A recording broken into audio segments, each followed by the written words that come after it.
Shalom, selamat berjumpa kembali pada hari yang baik ini. Saya percaya Bapak Ibu Saudara-saudara hari ini dalam keadaan baik-baik saja, sehat-sehat ya. Dalam situasi yang baik ini saya berterima kasih bahwa kita sudah mempersiapkan diri dan membuka YouTube saya ini. Dan saya percaya bahwa Tuhan memberkati Bapak Ibu Saudara sekalian yang ada. Baiklah, mari kita satukan hati kita berdoa. Terima kasih Tuhan, pada kesempatan yang baik ini kami bersama-sama mau mengisi lagi bejana hidup kami dengan kebenaran firman Tuhan. Karena itu berfirmanlah kepada kami menyambut firman-Mu dengan sukacita hati. Amin. Saudara-saudara, silakan membuka Alkitab pada saat ini dalam perjanjian baru, yakni dalam Kisah Para Rasul. Kisah Para Rasul pasal 8, saya akan membacanya mulai ayat 4 sampai ayatnya yang ke-25.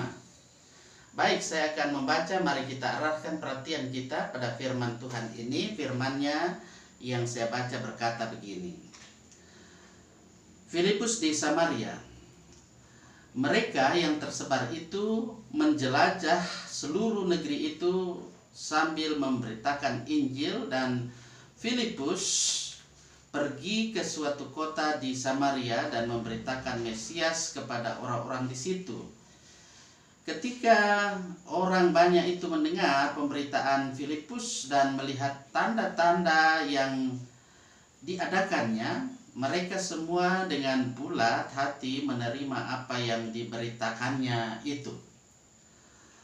Sebab dari banyak orang yang kerasukan roh jahat, keluarlah roh-roh itu sambil berseru dengan suara keras, dan banyak juga orang lumpuh dan orang timpang yang disembuhkan. Maka sangatlah besar sukacita dalam kota itu. Seorang yang bernama Simon telah sejak dahulu melakukan sihir di kota itu dan mentakyubkan rakyat Samaria, serta berlagak seolah-olah ia seorang yang sangat penting. Semua orang besar kecil mengikuti dia dan berkata, orang ini adalah kuasa Allah yang terkenal sebagai kuasa besar. Dan mereka mengikutinya karena sudah lama ia mentakyubkan mereka oleh perbuatan sihirnya. Tetapi sekarang mereka percaya kepada Filipus yang memberitakan Injil tentang kerajaan Allah dan tentang nama Yesus Kristus. Dan mereka memberi diri mereka dibaptis, baik laki-laki maupun perempuan.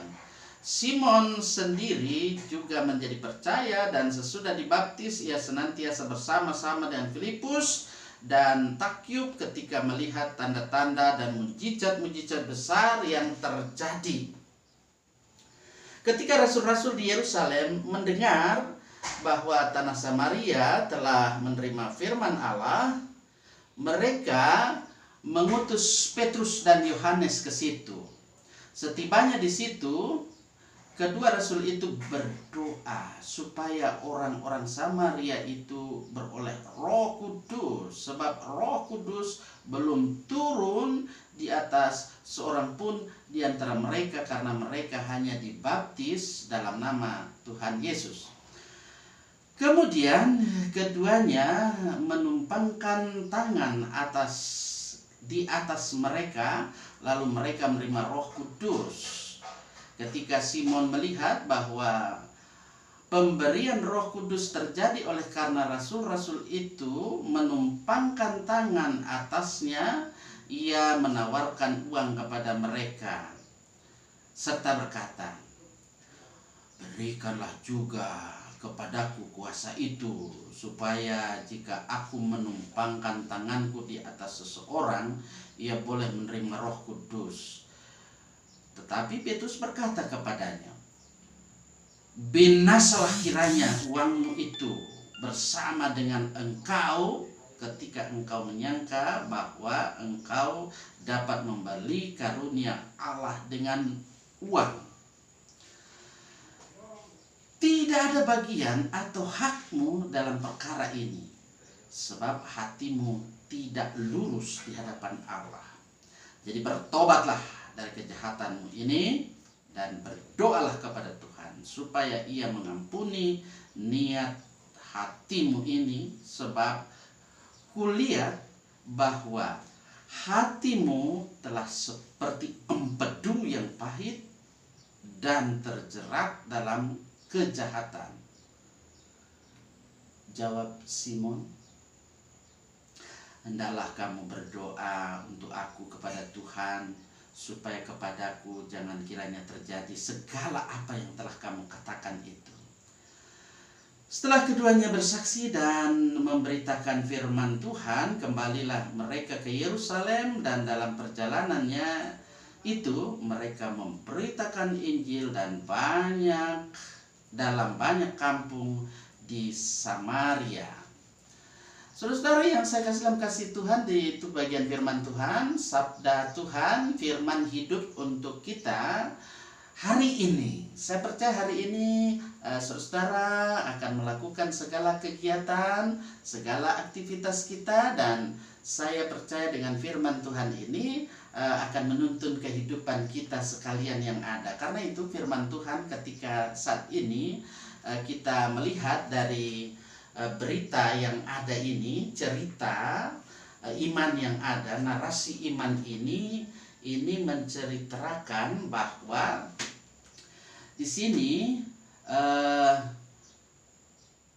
Filipus dia senantiasa boleh melaksanakan tugasnya.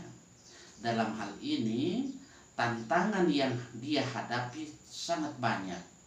Yang pasti dengan tantangan yang ada itu tidak menjadikan dia kendor dalam semangatnya, tetapi dia semakin berani untuk menghadapi tantangan yang ada. Misalnya ada penolakan, ada yang disebut pelarangan, ada yang disebut penangkapan, ada penahanan, ada juga penganiayaan yang ujung-ujungnya pasti masuk dalam penjara.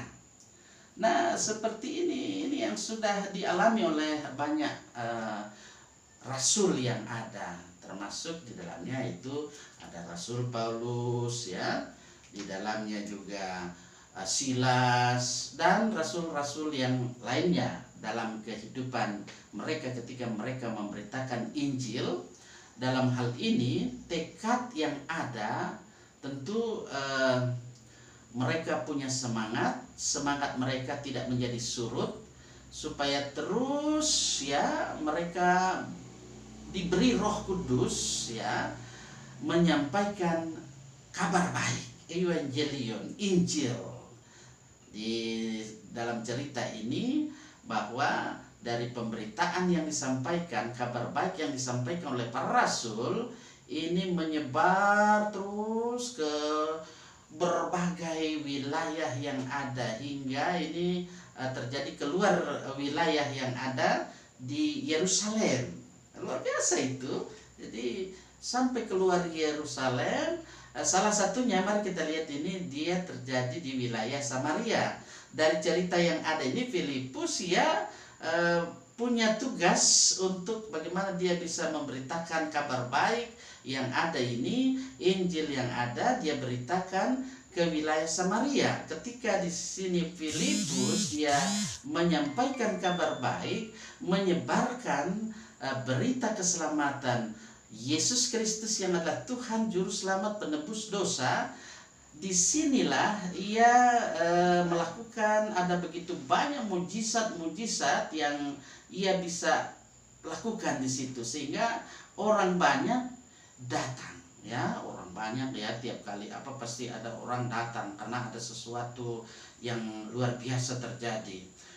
Sekarang saja kalau pedagang kaki lima, penjual obat, dia sudah mulai ada bawa segala macam ular, kemudian ada orang yang katanya lehernya dipotong apa semua ya. Tapi saya tidak memberitakan tentang itu. Tapi orang ya kalau situasi seperti itu orang mau lihat apa yang akan disaksikan. Tapi di sini Filipus dia melakukan semuanya ini bukan dengan black magic, bukan juga dengan white magic, tetapi dia melakukan dengan kuasa dari Tuhan. Jadi kuasa yang dari Tuhan yang dia miliki, sehingga dalam hal ini banyak orang yang mau dibaptis, ya. Mereka meminta supaya Filipus membaptis mereka yang sudah boleh menerima mujizat-mujizat, dan mereka yang melihat, yang menyaksikan, sehingga mendengar hal ini yang terjadi. Nah, di sini Petrus dan Yohanes diutus supaya mendampingi Filipus, supaya jangan Filipus sendirian, capek dong dia. Nah, itu. Jadi Filipus didampingi oleh Petrus dan Yohanes. Filipus yang didampingi di sini ketika Yohanes dan Petrus sampai di Samaria. Nah, ada salah seorang yang memang mengikuti Filipus bersama, yakni yang namanya Simon. Simon ini ya rupanya dia ahli sihir dia nih. Seperti yang saya katakan, kalau dia melakukan sesuatu dengan sihirnya dia banyak dapat duit, ya. Tapi rupanya orang mulai tidak simpati dengan Simon karena Simon sudah tereliminasi. Jadi karena Filipus yang melakukan mujizat-mujizat yang luar biasa, Simon yang ada datang menghampiri juga Petrus. Simon rupanya dia punya bisnis. Dia kalau mau melakukan sesuatu selalu dia pakai duit. Simon mau beli karunia Roh Kudus untuk melakukan mujizat supaya dengan uang. Nah, ini pikirannya Simon ini, hatinya ini sudah mulai bengkok, ya. Bukan hatinya lurus. Nah, Simon mengira karunia Tuhan itu bisa dibeli dengan duit, dengan uang. Nah, ini membuat Petrus cap Simon. Ia memiliki hati yang bengkok. Mengapa hatinya ini bengkok si Simon? Perhatikan itu dari perikop yang ada ya 21. Di situ Petrus mencap si Simon ini. Tentu hatinya itu tidak lurus, katakanlah, alias bengkok. Nah, saudara yang saya kasih Tuhan, pikiran yang ada pada kita, ya, dan tentu dalam hal ini kita harus mengendalikan hati.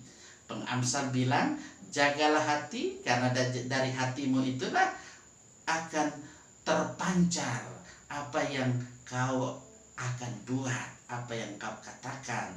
Jagalah hati, kendalikan hati. Nah, kita harus menjaga pikiran kita, hati kita, sehingga hati kita juga bisa senantiasa lurus, jangan sampai bengkok seperti Simon tadi. Nah, oleh karena itu kita mestinya banyak mendengar, ya. Dua telinga yang ada, saya katakan Tuhan ciptakan dua telinga, satu mulut, sedikit bicara. Tapi kita harus banyak belajar mendengar firman Tuhan, dan kita harus memiliki bagaimana dalam hati dan pikiran ini tidak menjauh dari kehendak Allah. Ya, jadi kehendak Allah itu, kalau kita menjauh dari kehendak Allah, ya bisa dikatakan kita hanya mengikuti kehendak iblis, ya, seperti teguran yang disampaikan oleh Tuhan Yesus kepada Petrus beberapa waktu yang lalu, bahwa si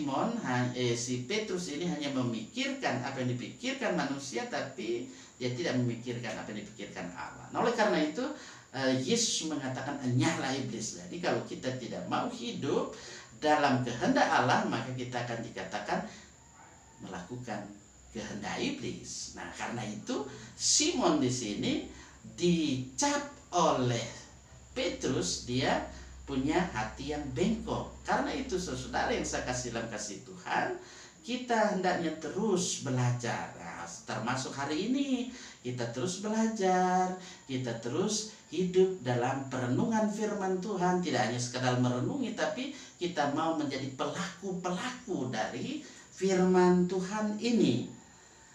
Karena itu ada begitu banyak berita-berita hoak. Karena itu jangan sampai kita mengikuti berita hoak itu. Kita harus anti hoak. Anti hoak yang tentu dalam hal ini jangan sampai kita menerima berita hoak. Itu konsekuensi yang terjadi adalah ketika hoak yang kita terima akan terjadi pemecah belah dalam kehidupan, persatuan kesatuan dalam kehidupan umat beragama, ya, dalam kehidupan berbangsa bernegara, bahkan juga dalam kehidupan keluarga. Kalau kita mendengar berita, saring dulu, ya, teliti dulu, baru kita, oh ya, ini di sini titiknya, ini jangan sampai kita terima. Oh, yang ini betul, yang ini salah. Mana yang hoak, mana yang tidak hoak. Nah, itu yang kita harus lihat di situ, supaya dalam kehidupan jemaat, dalam kehidupan masyarakat, bangsa dan negara, apa terlebih dalam kehidupan keluarga, tidak akan hancur. Karena pikiran-pikiran, ya, seperti hati, ketika hati bengkok itu gawat, emergensi. Ya, itu kalau orang yang mengalami kecelakaan biasanya itu dibawa ke instalasi gawat darurat, emergensi. Jadi ruang emergensi. Kalau dia kecelakaan, pasti dibawa ke sana. Setelah itu ditaruh, apakah dia ini mau ditaruh di pavilion A, pavilion B, oh ini harus di ICCU. Nah, itu supaya perawatannya lebih intensif. Nah, karena itu supaya intensif perawatan hati yang bengkok itu, saya mengajak kita, mari kita mohon Roh Kudus supaya dalam kehidupan kita terus memiliki tekad yang bulat. Ya, sekali lagi, tekad kita harus bulat untuk selalu mohon Roh Kudus itu, Roh hikmat di dalam Yesus Kristus Tuhan Juru Selamat penebus dosa kita, sehingga pikiran dan hati kita selalu lurus dan tidak bengkok. Amin. Terpujilah nama Tuhan.